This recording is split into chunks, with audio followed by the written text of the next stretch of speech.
back with segment 2 of the Cummins Real Estate Group show with Michele Cummins and myself, Curtis Pope. Now, we've already teased, we call that a tease in the biz, our topic for the second segment, so we should probably get into it.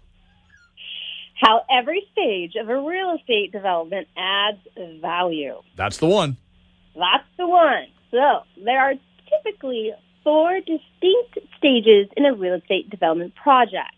So, if you're in the beginning stage, you're in the second stage, third or fourth stage, or maybe you're just in the beginning stage and jump to the fourth stage, or you're going in at the fourth. Anyways, at each stage, a developer must decide whether to spend their time and money and take on the risk to increase the property's value or monetize their investment and sell to another group of investors.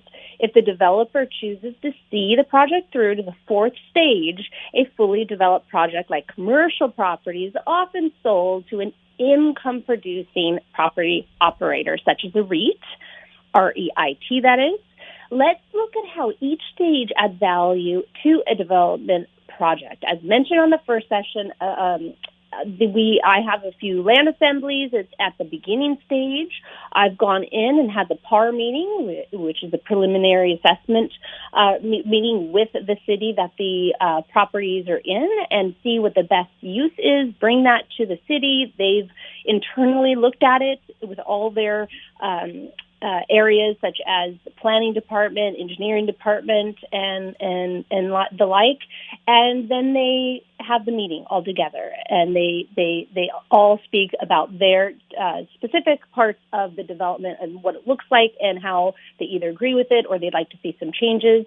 And then, of course, they will send you an official letter, usually 2 to 3 weeks later, and therefore you've started the first process of the development stages. So, stage 1, land banking. Land banking. Did I say baking? I think you did say land baking, but, maybe you're hungry. I was just going to say, I haven't had my breakfast yet. Maybe you need a croissant or something like that. I don't know. Ooh, yum.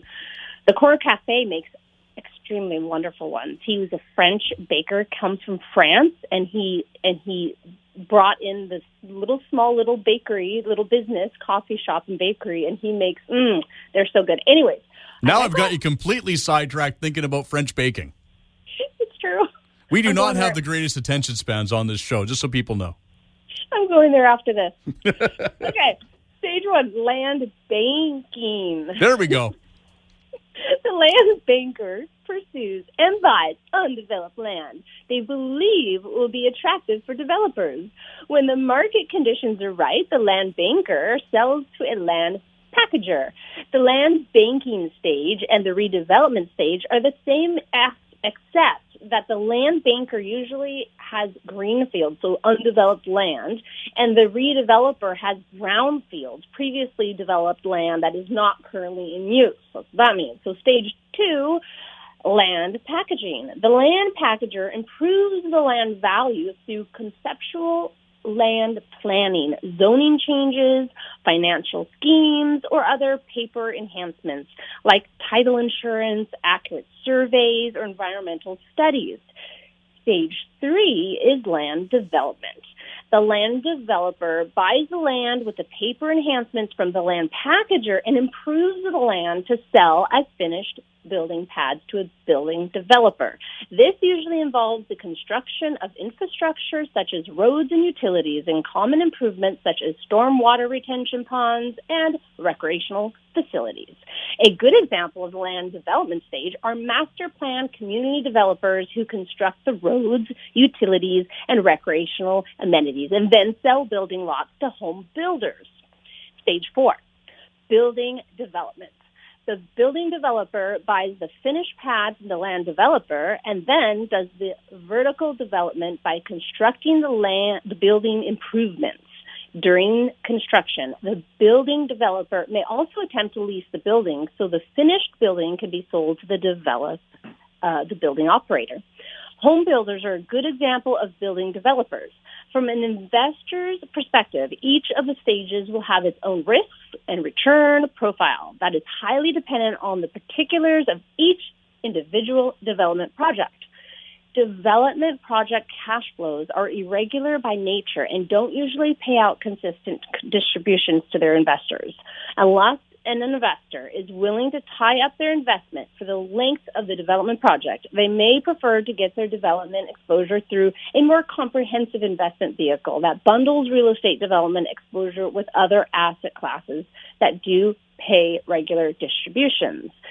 So those are the 4 stages, but and as I always, when I'm putting together land assemblies to sell to a developer for either all these stages or second stage, I let all the owners know that you could build up the equity and the value of your property by doing some of these steps yourself. In essence, you could develop your own land, either subdivide or have that PAR meeting, put in the application for the rezoning, going through all the engineering and environmental studies and doing what you have to do, following the city's guidance on the rezoning and do it yourself. It takes some time. It takes some money, but at the end result is you'll make a lot more if you develop it or get it to that higher stage yourself.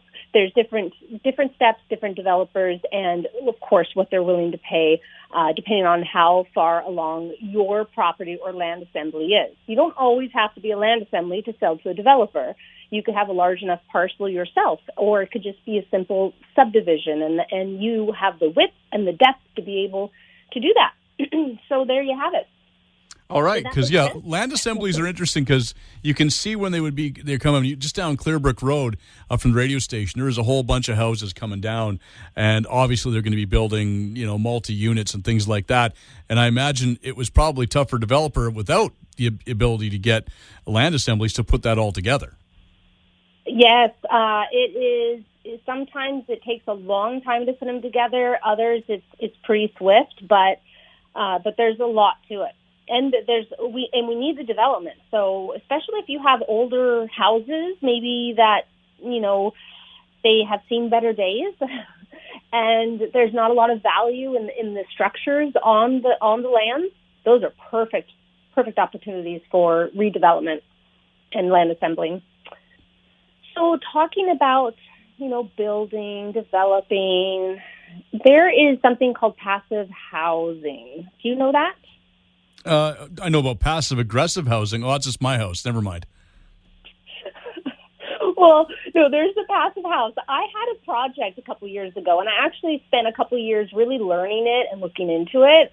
The project didn't take off, but I am so excited because the one passive house that actually, the first one in the Fraser kind of valley, actually is in Murrayville, the Five Corners in Langley, and it's right on the property of Princess and the Pea, the bed and breakfast there. I don't know if you know it, that little inn. I've heard of it. Yeah, they do weddings and everything. So they built a passive house there, and it took them a long time. But, there's one. But Canada's Ken Sobel Tower, it's a tower on the East Coast. It's certified as the world's largest residential passive house. It's a retrofit, and this just came out. So exciting! So a building standard that is truly energy efficient. It's comfortable, affordable, and just it's ecological at the same time. Like passive house is not a brand name, but a construction concept that can be applied by anyone, and that has stood the test of practice. Passive house buildings allow for heating and cooling relative energy savings of up to 90% compared with typical building stock and over 75% compared with average new builds. And in terms of heating oil, passive house buildings are less than 1.5 liters per square meter of living space per year, far less than typical low-energy buildings. Similar energy savings have been demonstrated in warm climates where buildings require more energy for cooling than for heating.